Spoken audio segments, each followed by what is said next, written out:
పాకిస్తాన్ ఆఫ్ఘనిస్తాన్ బార్డర్లో మళ్ళీ high tension కొనసాగుతోంది. పాకిస్తాన్ భయంతో వణికిపోతున్న పరిస్థితి. పాకిస్తాన్ ప్రధాని షరీఫ్ను తాలిబాన్ల భయం వెంటాడుతోంది. పాకిస్తాన్లో ఐక్యత లేదంటూ వేదాంతం వల్లిస్తున్నాడు. ఇక పాక్ ఆర్మీకి ఓవైపు తాలిబాన్ చుక్కని చూపిస్తున్నారు. తాలిబాన్లను తట్టుకోలేమన్న భయంలో పాకిస్తాన్ కనబడుతోంది.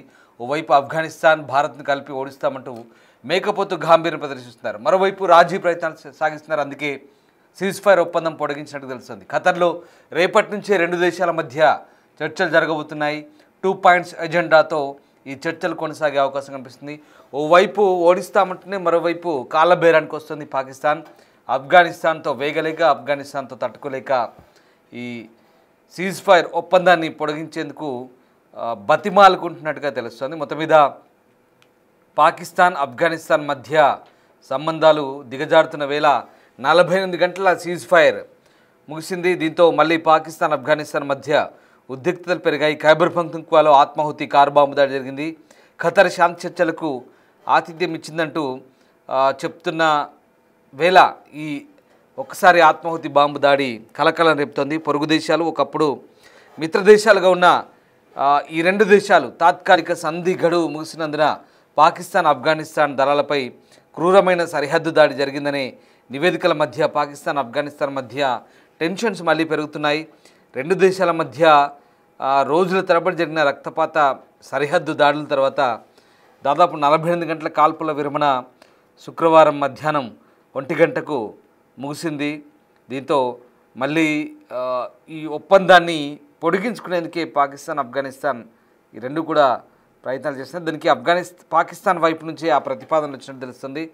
పాకిస్తాన్ ప్రధాని షెహబాజ్ షరీఫ్ ఈ ఒప్పందం పొడిగించాలనే విన్నపాన్ని ఖతర్ మధ్యవర్తిత్వంతో చేసిన సందర్భంలో ప్రస్తుతం ఈ ఘటన చోటు చేసుకుంది. ఇక ముఖ్యంగా డజన్ల కొద్దీ మరణించిన తర్వాత శాశ్వత కాల్పుల విరమణకు అటు ఐక్యరాజ్య సమితి కూడా పిలుపునిచ్చింది. కాల్పుల విరమణ ముగింపు దశకు చేరుకుంటుండగా పాకిస్తాన్ పోలీస్ అధికారి టీటీపీపై మళ్ళీ ఆరోపణ చేశారు. పాకిస్తాన్ తాలిబాన్ మద్దతున్న ఆత్మాహుతి car bomber fighter Khyber Pakhtunkhwa ప్రావిన్స్లో ఉత్తర వజీరిస్తాన్ జిల్లాలోని మిర్ అలీ నగరంలో సైనిక ప్రాంగణంపై దాడి చేసినట్టుగా చెప్తున్నారు. ఈ నేపథ్యంలో ఒక్కసారిగా మళ్ళీ టెన్షన్స్ అయితే పెరుగుతూ వస్తున్నాయి. దాడి సమయంలో నష్టాల లెక్కలకు సంబంధించి ఇంకా పూర్తిస్థాయి నివేదికలు అందాల్సి ఉంది. ఇక ఈ నేపథ్యంలో ఉత్తర వజీరిస్తాన్లోని పాకిస్తాన్ సైనిక శిబిరం గోడపైకి పేలుడు పదార్థాలు నించిన వాహనాన్ని ఒక ఫైటర్ ఢీకొట్టి జరిపిన దాడిలో 7 పాకిస్తాన్ సైనికులు మరణించారంటూ పాకిస్తాన్ భద్రతా అధికారులు చెప్తున్నారు. ఆ భవనంలోకి చొరబడిన మరో 2 యోధులను కాల్చేపారంటూ కనీసం 13 మంది గాయపడ్డట్టుగా పాకిస్తాన్ చెప్తోంది. సో ఇక ఈ నేపథ్యంలో ప్రస్తుతం ఆత్మాహుతి దాడిలో టీటీపీకి చెందిన 4 మరణించినట్టుగా కూడా పాకిస్తాన్ మీడియా సంస్థలు చెప్తున్నాయి. మొత్తం మీద మళ్ళీ టెన్షన్స్ అయితే పెరిగాయి. కాల్పుల విరమణ ఒప్పందం ముగిసిన తర్వాత మళ్ళీ టెన్షన్స్ పెరిగాయి. దీంతో రెండు దేశాల మధ్య ప్రస్తుతం పరస్పర దాడులు అయితే అక్కడక్కడ చోటు చేసుకుంటున్నాయి. ఇక ఆఫ్ఘనిస్తాన్తో చర్చలకు పాకిస్తాన్ సిద్ధంగా ఉంది, కానీ గౌరవప్రదమైన షరతులపై మాత్రమే అంటూ మళ్ళీ ప్రధాని షరీఫ్ మేకపోతు గాంభీర్యాన్ని ప్రదర్శిస్తున్నారు. ఈ నేపథ్యంలోనే ఒకసారిగా ఈ రెండు దేశాల మధ్య సరిహద్దు చర్చలకు సంబంధించి ఖతర్ మధ్యవర్తిత్వం వహించాలని ఒకసారిగా ప్రస్తుతానికైతే ఆ దేశంలో జరుగుతున్నటువంటి ఉద్రిక్తతల కోసం అయితే ప్రస్తుతం ఖతర్ ప్రయత్నిస్తోంది. అయితే ఆఫ్ఘన్ గడ్డపై నుంచి ఉగ్రవాద కార్యకలాపాలు జరుగుతున్నాయని పాకిస్తాన్లోని అమాయక పౌరులు భద్రతా సిబ్బంది మృతి చెందుతున్నారంటూ పాకిస్తాన్ ఆరోపిస్తున్న వేళ ఆఫ్ఘనిస్తాన్ వాటిని తిప్పికొడుతోంది. పాకిస్తాన్ వైపు నుంచే రెచ్చగొట్టే చర్యలు జరుగుతున్నందున తాము ప్రతిస్పందన చేస్తున్నామంటూ ఆఫ్ఘనిస్తాన్ రిప్లై ఇస్తున్న పరిస్థితి. ఒకసారి ఈ మొత్తం వ్యవహారంలో ఇప్పుడు భారత్ను మళ్ళీ యథాలాపంగా బ్లేమ్ చేసేందుకు పాకిస్తాన్ ప్రయత్నిస్తుంది. ఒకసారి అదృశ్యాలు చూడండి. పాకిస్తాన్ ప్రధాని షెహబాజ్ షరీఫ్ వాడు గతంలో ఇస్తున్న ప్రసంగాలు, వాడు ఊగిపోతున్న తీరు ఒకసారి మనం చూస్తున్నాం. ఒక జోకర్ మాదిరిగా, కమెడియన్ మాదిరిగా అతని ప్రసంగాలు, పూర్తిగా రెచ్చగొట్టే విధానాలు, భారత్ పట్ల అతనుకున్న వ్యతిరేక భావం, ఇవన్నీ కూడా అక్కసును వెళ్ళగక్కుతున్న తీరు మనం చూస్తున్నాం గతంలో కూడా. ఇప్పుడు తాజాగా మళ్ళీ భారత్ ఆఫ్ఘనిస్తాన్ రెండింటినీ అవసరమైతే ఎదుర్కొంటామంటూ పాకిస్తాన్ చెప్పడం, ప్రతి అంశంలో అటు బలూచిస్తాన్ అంశంలో భారత్ని బ్లేమ్ చేయడం, బలూచిస్తాన్కు భారత్ సపోర్ట్ చేస్తుందంటూ. మళ్ళీ ఇక్కడ కాబూల్ దాడి వెనుక వ్యూహరచన అంతా కూడా ఢిల్లీలో జరిగిందంటూ ఇక్కడ బ్లేమ్ చేసే ప్రయత్నం చేస్తున్నారు. అంటే ఎక్కడ పాకిస్తాన్పై ఏ దాడి జరిగినా దానికి భారతే వెన్నుదన్నుగా ఉంటుందంటూ మళ్ళీ ఉల్టాచోర్ బద్మాష్ లాగా పాకిస్తాన్ వాదన కనబడుతుంది. దేశంలో భారత్లో ప్రతి చోట ఏ దాడి జరిగినా ఎక్కడ ఉగ్ర కార్యకలాపాలన్నా దానికి మూలాలు పాకిస్తాన్వే.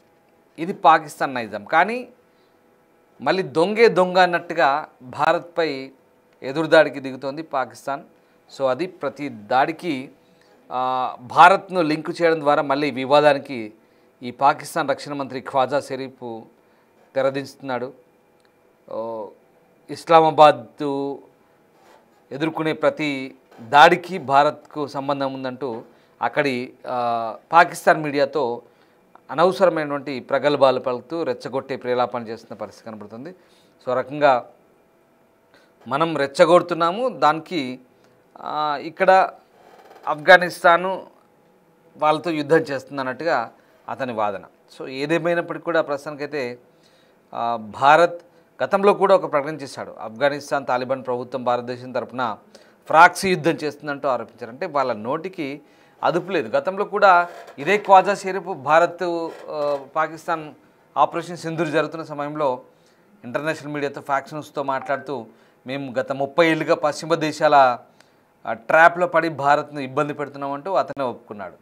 అంటే ఆ నోటికి అంటే అప్పుడు వాస్తవాలు మాట్లాడాడు, ఇప్పుడు మళ్ళీ మరొక రకంగా మాట్లాడుతున్నాడు. అంటే అతను ఒక మాటకి కట్టుబడి లేడు, ఒక మాటకు పూర్తిగా ఒక విధానపరమైన నిర్ణయాన్ని మాట్లాడేటప్పుడు పూర్తిగా పాకిస్తాన్ వైఖరి గురించి కూడా అతను మాట్లాడే విషయాలన్నీ కూడా అన్నీ నోటికి ఎంత వస్తే అంత అన్నట్టుగా ఉన్నది పరిస్థితి.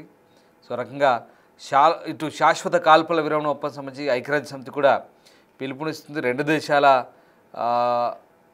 ప్రభుత్వాలు కూడా ఇప్పుడు కాల్పుల విరమణకు రావాలంటూ యునైటెడ్ నేషన్స్ కూడా చెప్తోంది. పౌరులను రక్షించడానికి, ప్రాణ నష్టాన్ని నివారించడానికి ఈ రెండు దేశాలు కూడా యుద్ధానికి ముగింపు పలకాలంటూ చెప్తున్న పరిస్థితి కనబడుతుంది.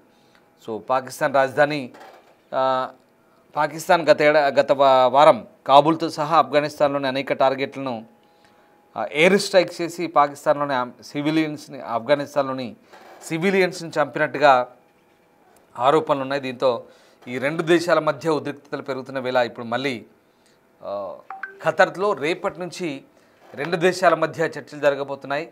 2 పాయింట్స్ ఎజెండాతో ఈ చర్చలు ఉంటున్నట్టుగా తెలుస్తుంది. ముఖ్యంగా పాకిస్తాన్ ఆఫ్ఘనిస్తాన్ మధ్య ఈ 2 పాయింట్స్ ఎజెండా, ఎందుకంటే ముఖ్యంగా సరిహద్దు అంశాలు ఉన్నాయి.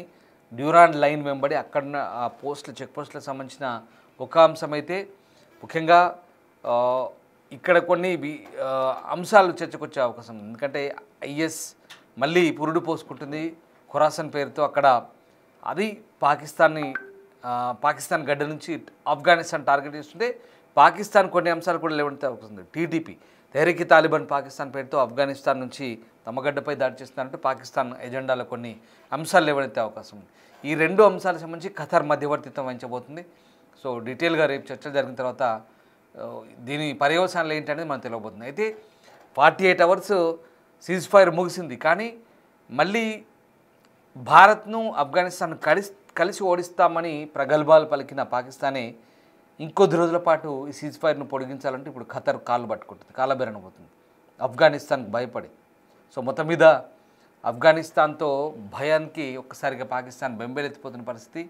మధ్య మార్గంగా పనిలో పనిగా భారత్ను బ్లేమ్ చేస్తూ ఈ మొత్తం వ్యవహారాన్ని పక్కదారి పట్టించే ప్రయత్నం చేస్తుంది. ఏదేమైనా ఆఫ్ఘనిస్తాన్ గట్టి బుద్ధి చెప్తుంది, గట్టి ఎదురుదెబ్బ తగులుతుంది పాకిస్తాన్కి. చూడాలి రేపు ఖతర్లో జరిగే చర్చలు ఎలా ఉంటాయి, సీజ్ ఫైర్ కంటిన్యూ అవుతుందా లేదా, ఈ టెన్షన్స్ మళ్ళీ కంటిన్యూ అవుతాయా, రెండు దేశాల మధ్య ఎలాంటి వాతావరణం ఉంటుందనేది రేపటి ఖతర్ సమావేశంలో తేలే అవకాశం కనిపిస్తోంది.